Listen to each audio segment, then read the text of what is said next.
Iran ఎందుకు ప్రపంచ రాజకీయాల్లో అంత ప్రభావం చూపుతోంది? అయితే ఒక్క విప్లవం దేశాన్ని పూర్తిగా ఎలా మార్చింది?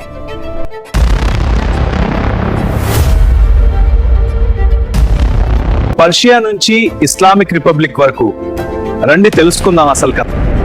రోమ్ పుట్టక ముందే, గ్రీకు శక్తి పెరగక ముందే 3 ఖండాలను ఏలిన ఒక మహా సామ్రాజ్యం ఉంది.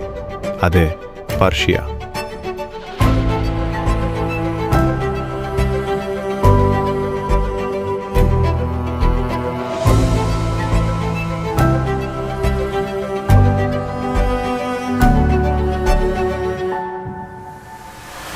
రెండు 2500 సంవత్సరాల చరిత్ర, యుద్ధాలు, విప్లవాలు, శక్తి పోరాటాలు ఇవన్నీ కలిపి నిర్మించబడిన దేశం ఇరాన్.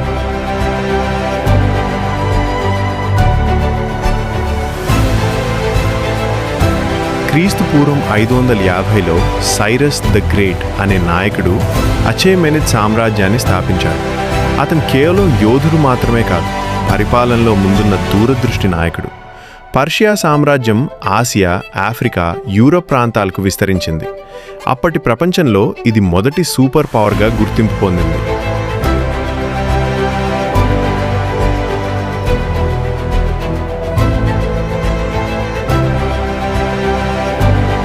పర్సెపోలిస్ నగరం రాజ్య వైభవానికి ప్రతీకగా నిలిచింది. ఇప్పటికీ ఆ శిథిలాలు ఒక మహిమను గుర్తు చేస్తాయి.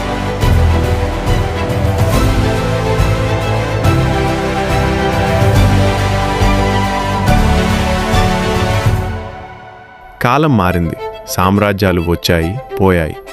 7వ శతాబ్దంలో అరబ్ దండయాత్రలతో ఇస్లాం ఇరాన్లో ప్రవేశించింది.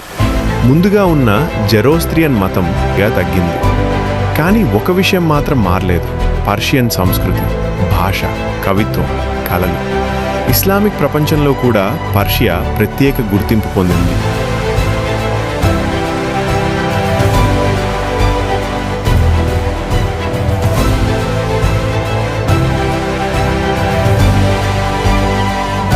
వెయ్యి 501లో సఫవీ వంశం అధికారంలోకి వచ్చింది.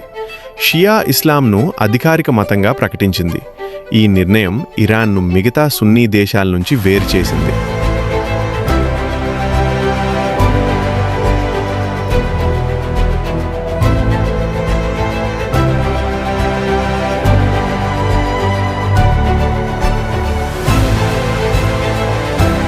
కాలక్రమేణా విదేశీ ప్రభావం పెరిగింది.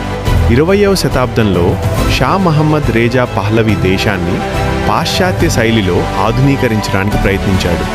టెహ్రాన్ నగరం ఆధునిక నగరంగా మారింది. స్త్రీలకు హక్కులు పెరిగాయి. ఆర్థికంగా దేశం ముందుకు వెళ్ళింది.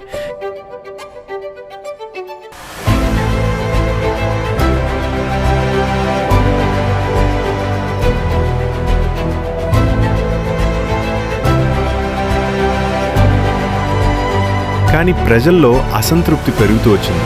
పాలనలో అసమానతలు, స్వేచ్ఛలపై నియంత్రణ ఇవన్నీ కలిసి ఒక పెద్ద మార్పు దారితీసాయి.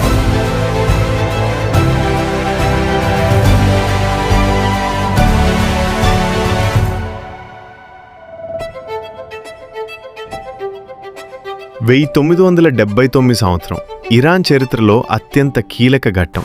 ప్రజా ఉద్యమం చెలరేగింది. షా దేశం విడిచిపెట్టాడు. ఐతోల్లా రుహల్లా ఖోమేనీ నాయకత్వంలో ఇస్లామిక్ రిపబ్లిక్ ఆఫ్ ఇరాన్ ఏర్పడింది. ఇది కేవలం రాజకీయ మార్పు కాదు, ఇది మత ఆధారిత పాలనకు మార్పు.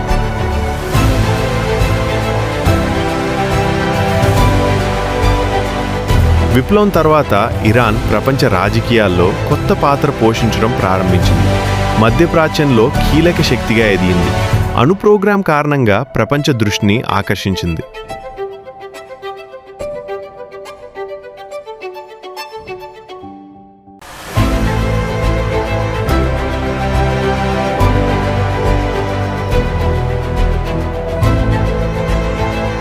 ఇప్పటి ఇరాన్ ఒక ప్రాంతీయ శక్తి, ఒక చారిత్రక నాగరికత, ఒక రాజకీయ ప్రభావ కేంద్రం. పర్షియా నుంచి సూపర్ పవర్ వరకు ఇరాన్ ప్రయాణం ఇంకా ముగియలేదు. చరిత్ర ఇంకా రాస్తూనే ఉంది.